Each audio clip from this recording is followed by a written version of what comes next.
Greetings, fellow humans! My name is Shelley LaFay. Welcome back to my YouTube channel. This week I'm going to be reviewing Game of Thrones Season 7, Episode 6, which is entitled Beyond the Wall. I've already made a reaction video for this, so if you go to the link in the description box, you can watch that.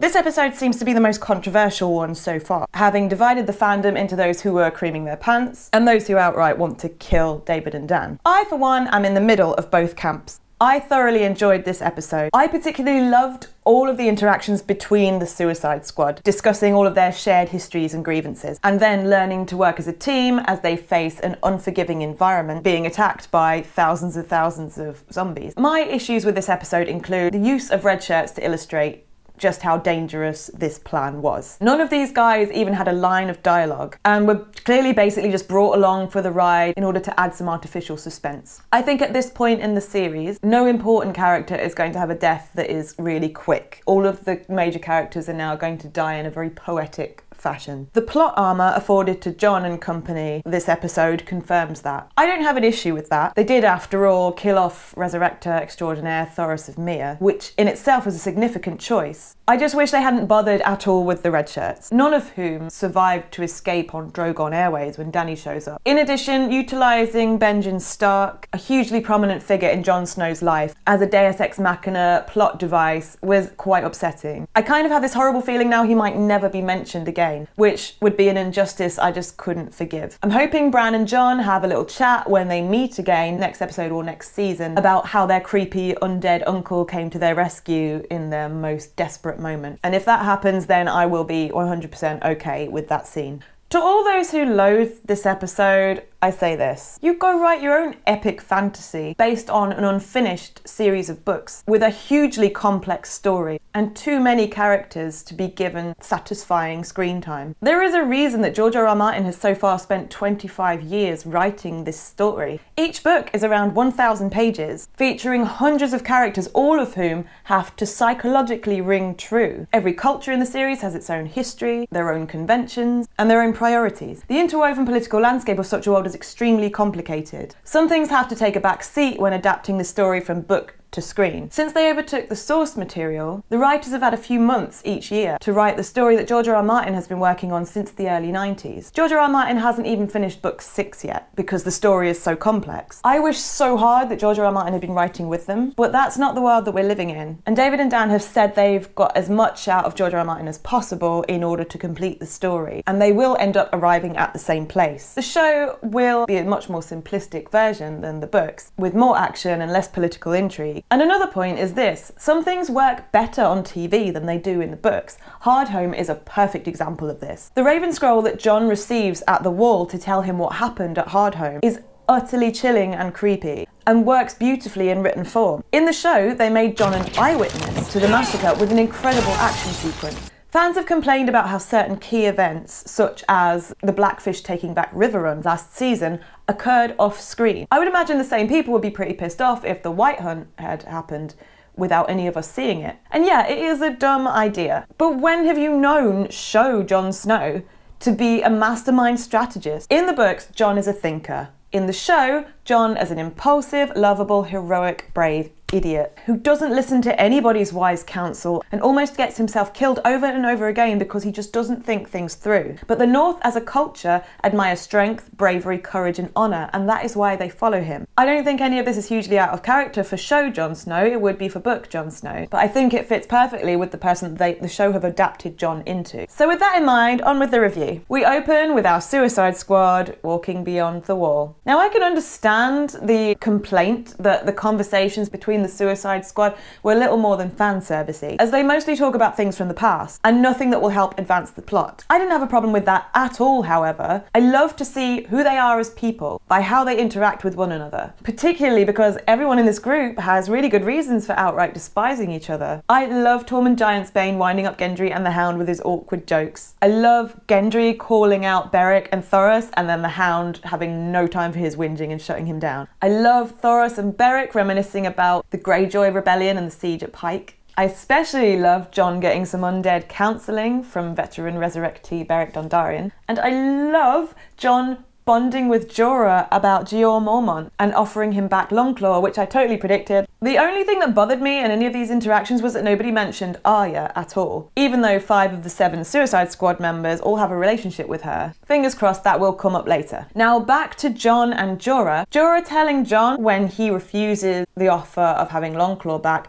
"May it serve you well and your children after you," is a really nice moment, and it seems like the first time that maybe Jon has ever considered he might have children. He pledged his life to the Night's Watch and took a vow of celibacy. And then ever since his resurrection, he's been on the go, first taking back Winterfell and now focusing on the threat to the north. When Stannis offers Jon Winterfell in the books, we get a glimpse of just how much this means to him. He thinks about how he could have a son called Robb, and about how he never considered he would be able to have children because of his vows. But we also see that it's something that he wants really, really badly. What this suggestion means to Jon is highlighted by the fact that we get the Stark theme playing in the background as it segues into a scene in Winterfell. So I think it's pretty significant. I'm guessing the fact that a couple of times it's been mentioned, especially in this episode, that Daenerys can't have children suggests that they're going to have a little dragon baby at some point. Or at least it will be teased and then it will go horribly, heartbreakingly wrong because thrones, y'all. Oh, and Tormund basically advising Jon to bend the knee to Daenerys? Holy shit. I mean, if a wildling is saying perhaps this is the better way for your people, the situation must be dire as fuck. And I guess he is right, it is in the better interests of everybody, but Northern independence is really, really important to me. So I don't really want to get behind it, however logical it might be. Now, we go to Winterfell, where a lot of people are really upset about Arya and Sansa's conflict. Once again, this didn't strike me as anything particularly out of character, especially when you consider that Arya felt like she grew up in Sansa's shadow and basically always wished that she'd been born a boy.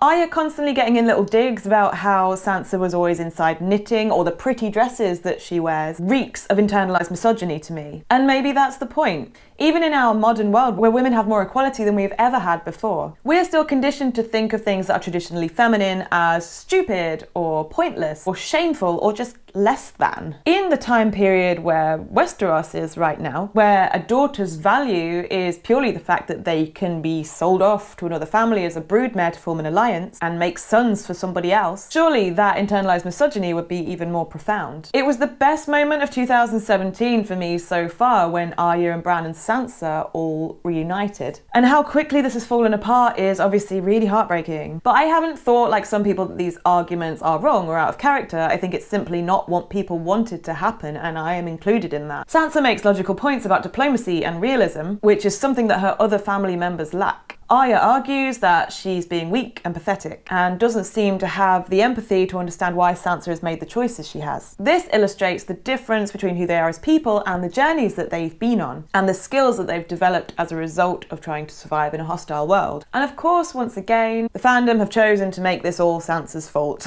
by saying, "Oh my god, I knew it, she's gonna betray Jon." No.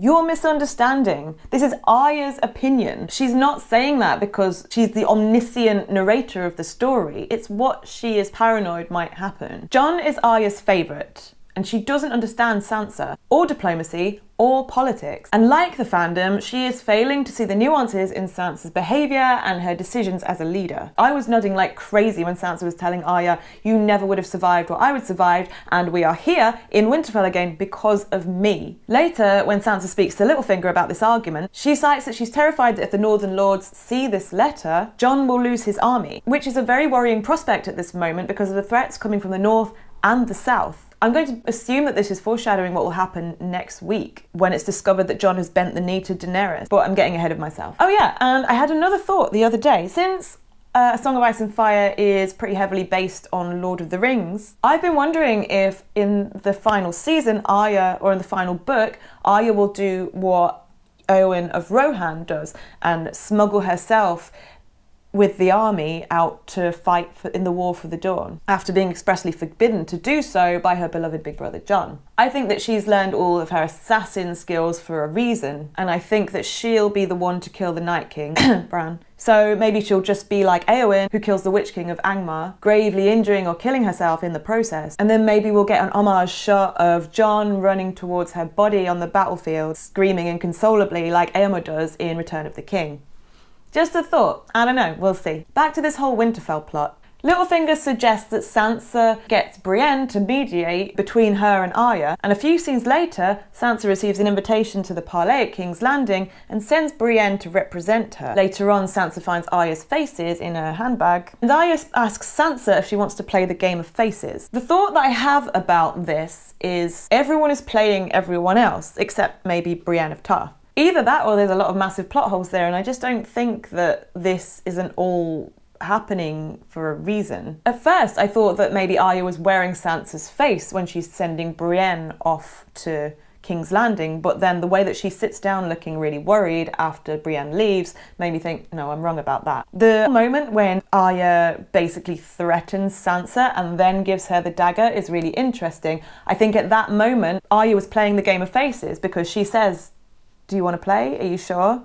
And then she starts on her creepy monologue about wearing Sansa's face. And Sansa, like, Arya's never had any interest in wearing pretty dresses or being the Lady of Winterfell. So she says all this and then hands Sansa the dagger. I don't know what's going on there, but I think Arya's playing Sansa, Sansa is playing Littlefinger, and Littlefinger is playing Arya. And I'm hoping that they actually go and speak to fucking Bran, because they know he knows everything, and he tells them exactly what's going on, and then Arya and Sansa get together and kill that fucking little finger.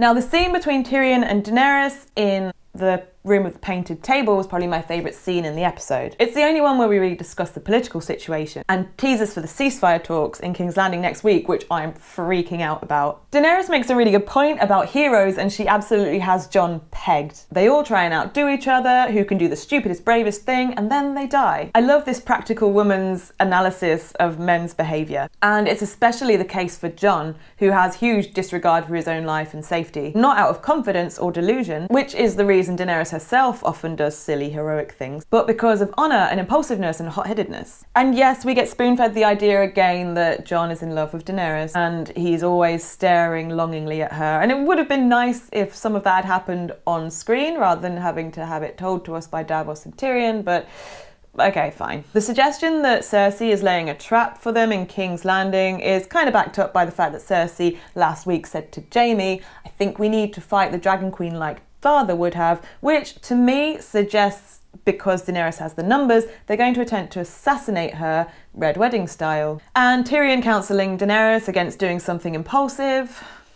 Okay, well obviously next week Daenerys is going to do something impulsive and the attempt at diplomacy is not going to go very well. Who'd have thunk it? The discussion of succession is very interesting indeed. I think it's more interesting that Daenerys can't have children because it means that her legacy is less clearly defined. Tyrion suggesting that they implement some new kind of system, like a form of democracy where people get to choose their own leaders after Daenerys is gone, is what I've always assumed breaking the wheel would mean. And like I've said before, the fact that the Long Night is going to decimate Westeros if anyone survives at all, which I'm sure it will. Unless this is a story about the end of the world, maybe it is. But if anyone survives, it is going to have to be the end of the current system because of the way that the wars have ravaged the Seven Kingdoms for the last 7 seasons. There's going to be hardly any small folk left, and those who remain are going to have a lot more power over the nobles, and so I think it makes perfect sense now to be introducing this idea that democracy might be the next step for Westeros. The idea that Daenerys' mark on the world will be putting an end to feudalism instead of just restarting the Targaryen dynasty is really, really interesting. So I'm not really sure where they're going with all these hints that Jon and Daenerys might have a child, because there's only 7 episodes left of the whole thing, so they should probably get a move on. Okay, let's go to the bear attack on the Suicide Squad. Apparently, Dan and Dave have wanted to have a zombie polar bear in the show and have written one in for the last 4 seasons, and every time I've been told, no, just no. This time, apparently, they were just completely adamant it was going to happen. Now, it works in this episode because it introduces the idea that it's not only humans that can be turned into whites, it's animals as well, which obviously, considering what happens to Viserion at the end of the episode, needed to be introduced. Thoros of Myr being mauled by the bear was freaking horrible. I love that we get that conversation with him and Jorah where he says, like, he was just the drunkest man ever when he charged into the breach at Pike. So, considering he's been swinging from that hip flask at the same time, I'm guessing this is the same issue here, which is why he charges in a little bit too heroically to attack a massive undead bear on fire. And the fact that the only Suicide Squad member, apart from the red shirts, to die on this mission was the one who's able to bring people back from the dead. That's pretty significant. Beric is now on his last life and he's trying to enlist Jon to go and kill the Night King with him. In the books, Beric exists solely to introduce the concept of resurrection, and he gives his life to Catelyn Stark, who then is revived as Lady Stoneheart. This ends Beric's life and means that Lady Stoneheart is then the only other undead person in the books. I assumed that Jon was going to buy the farm this episode and that Beric would give him the last kiss, as he did for Lady Stoneheart in the books, and resurrect him, but I turned out to be wrong about this. And I'm loving Beric Dondarrion. I'm so happy he's back. I really, really enjoy him in this episode, and I'm glad that he didn't just die in order for Jon to survive. I think I said in my review for the first episode, Beric's here just to give Jon magical CPR, and I'm really glad I was wrong about that. I can't wait to see what Beric's gonna do. I hope he doesn't die next episode. Fingers crossed. And then the White Hunt happens, and I was bloody relieved that Jon sent Gendry back to Eastwatch to get them to send a raven to Daenerys. Of course, bringing ravens with them would have made more sense, but we can't have everything. And as we've established, Jon's not the sharpest tool in the box. I think it's probably true that Gendry is the fastest, which is what Jon says when he sends him, because everyone else is getting on a bit, apart from Jon, who just wasn't going to go himself. And I'd also imagine Jon wanted to get him out of the way for when the Whites came, because he doesn't want Gendry's death on his conscience. And yes, I have to address the fact that it was a little bit convenient that when Jon killed the White Walker, every White dropped dead save one. But whatever, it's a small gripe. A micro gripe, if you will. Now from here on in, this is where the timing gets a little bit iffy. Gendry makes it back to Eastwatch, and we don't know how far out they are, but I kind of thought they might only be a short way out from the wall. The murder of crows that Bran warged last episode didn't have to go very far beyond the wall before we saw the army of the dead. So I'm thinking they didn't have to go very far out to find them. So Gendry makes it back to Eastwatch. The rest of the gang end up sitting on an island in the middle of a frozen lake, surrounded by the horde of the dead. We're not given the time period. I think they're supposed to be sitting on the island for maybe a day before the Hound gets bored and starts throwing stones, fucks everything up, and then the battle really begins. I think it would have been better if they'd said something about how they'd been there for several days, but never mind. In that time, a raven has flown to Eastwatch, and Daenerys has jumped on her dragon and is heading out to save them. I'm not going to analyse the fight scene, as you can just watch my reaction video for that and see just what I thought of it. Don't watch it with headphones on though, I implore you. My heart was in my mouth through this entire sequence, and though it annoyed me that they were killing off red shirts left, right and centre, I was utterly convinced that Tormund was done for, and that was a really painful, horrible moment where he's getting dragged towards the hole in the ice before the Hound saved him. The way that the camera panned around to show each man fighting for his life was amazing. I hope we get a lot more sequences of groups like this all fighting together in the final season. Jon's Vietnam flashback moment just before Dany arrives was really sad. That music playing over the top is the same as when Jon draws his sword facing down the Bolton cavalry in Battle of the Bastards.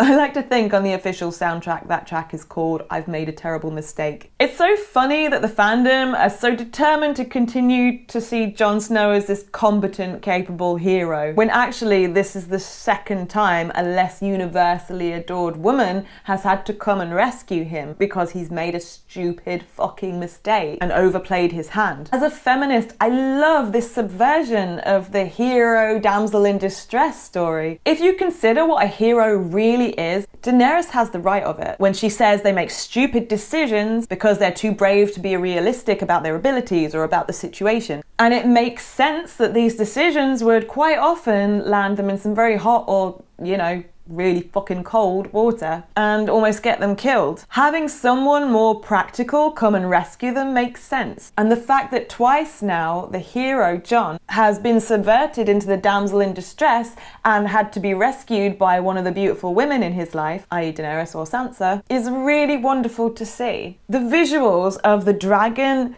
burning through the army of whites is just staggering. The CGI just gets better and better on this show. That one shot of the whites all falling into the lake as the ice melts beneath them from the dragonfire is really, really beautiful. And this new musical theme,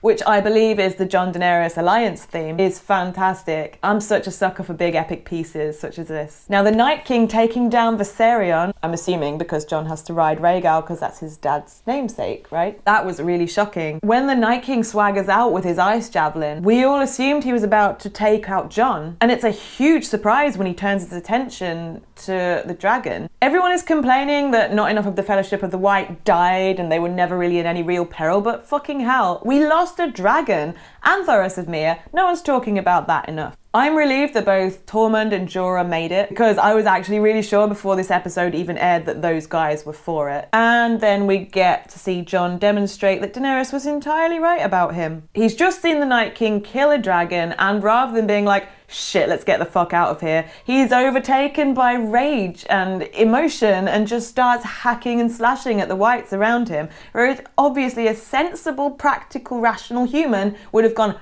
fuck this, I'm out of here. Of course, then we see him get swamped by whites and thrown under the water, which he miraculously survives. Then once again, as the whites all turn to take him out, someone rescues him, not a woman this time, but Uncle Benjen. Now, as I've already said, Jon thinks about Benjen every single book. Saying that his Uncle Benjen has been seen is the lie that Ollie and Sir Alistair and the rest of them used to lure Jon out into the courtyard before they murder him at Castle Black. Benjen Stark is so important to Jon. He's like a secondary father figure to him. And that relationship needs more resolution than him just seeing him, throwing him on a horse and sending him off while he goes off to heroically die. I'm begging you, David and Dan, please don't let me down on this. All we need is just a few lines of dialogue with Bran where Bran can explain to him what the fuck was going on. That's all I want. And now, the boat scene with Jon and Daenerys. When I first watched this, I hugely misinterpreted it. When Jon's holding her hand and refers to her as my queen, I actually thought he was proposing. Even the fact that he said, I would bend the knee, but made me think he was suggesting they get married. The fact that they've been in this power struggle for almost an entire season now and no one has suggested, you obviously both fancy each other. You're both young, hot and single. You're a king and a queen. Why don't you just get married? Is a little bit of a plot hole. They could have just had someone suggest it and Jon resist the idea, because it would still cause some problems for his leadership of the North to marry a Targaryen, especially when it comes out that he is in fact Rhaegar Targaryen's son. But anyway, it was only the second time that I watched this scene through that I realised he was bending the fucking knee. Although as someone actually pointed out, what he actually said was, I'd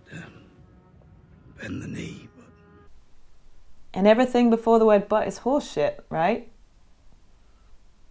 The fact that Daenerys has already said she will fight the White Walkers with him and then he offers to bend the knee to her suggests that he didn't even have to do it anyway because she was already on his side. Whether this highlights that Jon is just incredibly politically incompetent, lovesick and irrational and making the exact same mistake as the last king in the North, Robb Stark, did, or as some have suggested, playing Daenerys to ensure her support, remains to be seen. Either way, it is not going to go down well at Winterfell, and I can't wait to see that all unfold next week. Is this when Sansa's finally going to get to be queen in the North? I don't know. And now, the money shot of the episode.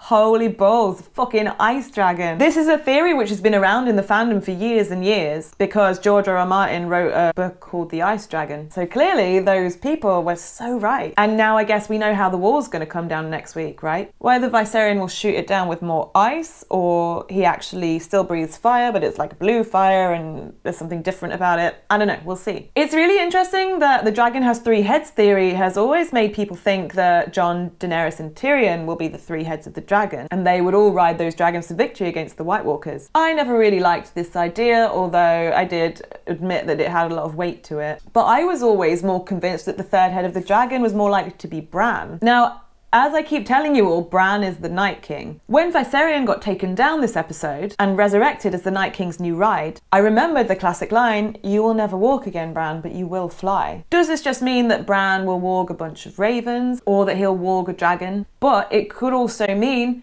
Bran will fly on a dragon as the Night King. One major reason I've always thought that Bran was more likely to be the third head of the dragon than Tyrion is that these books are all about balance, and it's called A Song of Ice and Fire, and Bran as a trueborn Stark represents ice. Daenerys is a Targaryen and represents fire, and Jon is Stark and Targaryen and so represents both. And the Night King is an even clearer representation of ice than a Stark like Bran. I also really love the idea in the fandom right now that this was the Night King's plan all along. If the Night King is Bran, Bran knows everything that has been and that ever will be. And so he completely would have known that Daenerys was coming out to save them and probably thought, right, gonna get me one of those guys. On the whole, I thought this episode did have a lot of problems, which were pretty distracting from the story. That isn't to say I didn't really enjoy it. I just think that the writing could have been a lot tighter and that they are getting a bit lazy getting to the action sequences without laying a really convincing watertight path that it would make sense that the action sequences would happen in the first place. Saying that, I really did enjoy it, and I'm really looking forward to next week's Parlay in the Dragon Pit for even more reunions, first time meetings, and amazing disparate characters coming together. I can't wait to see what the fuck is really going on with the Stark sisters, and the ultimate bitch off between Cersei and Daenerys is going to be a thing of beauty to behold. If only Sansa was there. I still haven't accepted in my heart that this isn't the War of the Three Queens, instead of the War of the Two Queens and one gorgeous idiot usurper king. I love you, Jon, but still. Final thought, where the fuck is Ghost at? Thank you so much for watching. Join me again next week for the season finale. In the meantime, please like, subscribe, leave me a comment and let me know what you thought about the episode, whether you're in the love camp or the hate camp or in the middle, just like me. Have a great week, folks, and I will see you soon. Mwah!